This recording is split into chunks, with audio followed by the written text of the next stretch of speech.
जय श्री कृष्ण। उत्पत्ति एकादशी। उत्पत्ति एकादशी का जो व्रत होता है वह हेमंत ऋतु में होता है और मगहर यानी कि मार्गशीर्ष मास के कृष्ण पक्ष में करना चाहिए। इसकी कथा इस प्रकार है। युधिष्ठिर ने भगवान श्री कृष्ण से पूछा, भगवान, यह पुण्यमयी एकादशी तिथि कैसे उत्पन्न हुई? इस संसार में वह क्यों पवित्र मानी गई और देवताओं को कैसे प्रिय हुई? श्री भगवान बोले, कुंती नंदन, प्राचीन समय की बात है। सतयुग में मुर नाम का एक दानव रहता था। वह बहुत ही अद्भुत, अत्यंत रौद्र तथा संपूर्ण देवताओं के लिए भयंकर था। उस काल रूपधारी दुरात्मा महासुर ने इंद्र को भी जीत लिया था। संपूर्ण देवता उससे परास्त होकर स्वर्ग से निकाले जा चुके थे और शंकित तथा भयभीत होकर पृथ्वी पर विचरा करते थे। एक दिन सब देवता महादेव जी के पास जाते हैं। वहाँ इंद्र भगवान शिव जी के आगे अपना सिर झुकाकर सारा हाल कह सुनाते हैं। इंद्र बोले, महेश्वर, ये देवता स्वर्गलोक से निकाले जाने के बाद पृथ्वी पर विचरण कर रहे हैं। मनुष्यों के बीच रहना इन्हें शोभा नहीं देता। हे देव, कोई उपाय बतलाइए। देवता किसका सहारा लें? महादेव जी ने कहा, देवराज, जहाँ सबको शरण देने वाले जगत के स्वामी गरुड़ ध्वज विराजमान है, वहाँ जाओ, वे तुम लोगों की रक्षा करेंगे।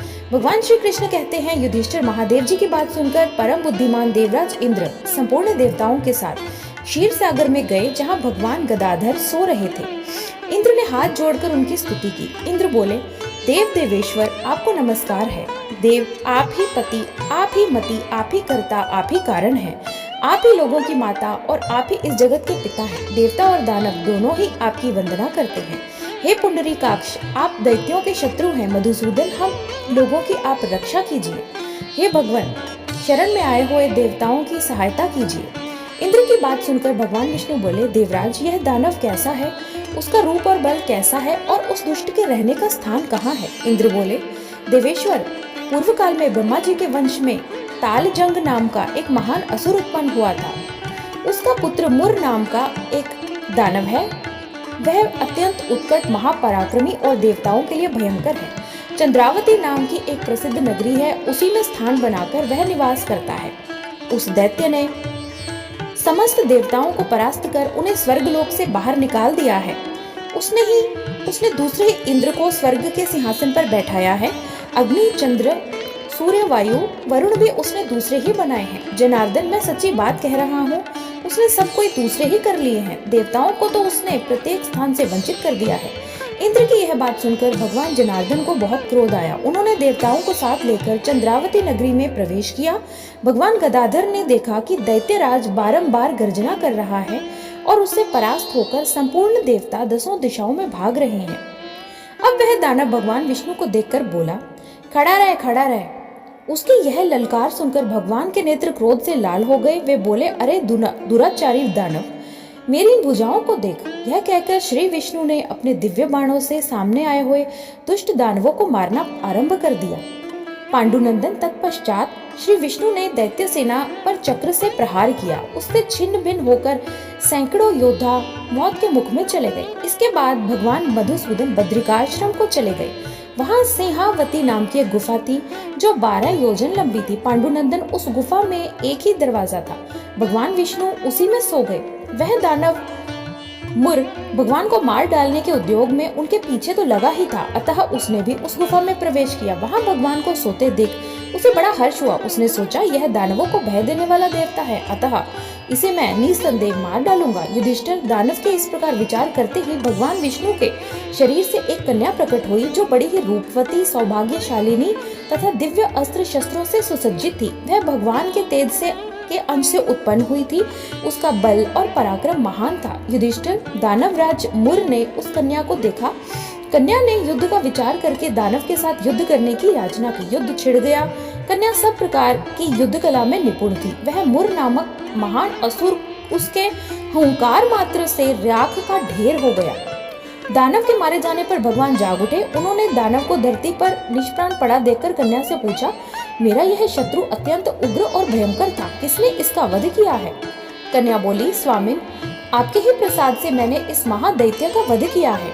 श्री भगवान ने कहा, कल्याणी, तुम्हारे इस कर्म से तीनों लोकों के मुनि और देवता आनंदित हुए हैं, अतः तुम्हारे मन में जैसी इच्छा हो उसके अनुसार मुझसे कोई वर मांग लो। देव दुर्लभ होने पर भी वह वर मैं तुम्हें अवश्य दे दूंगा।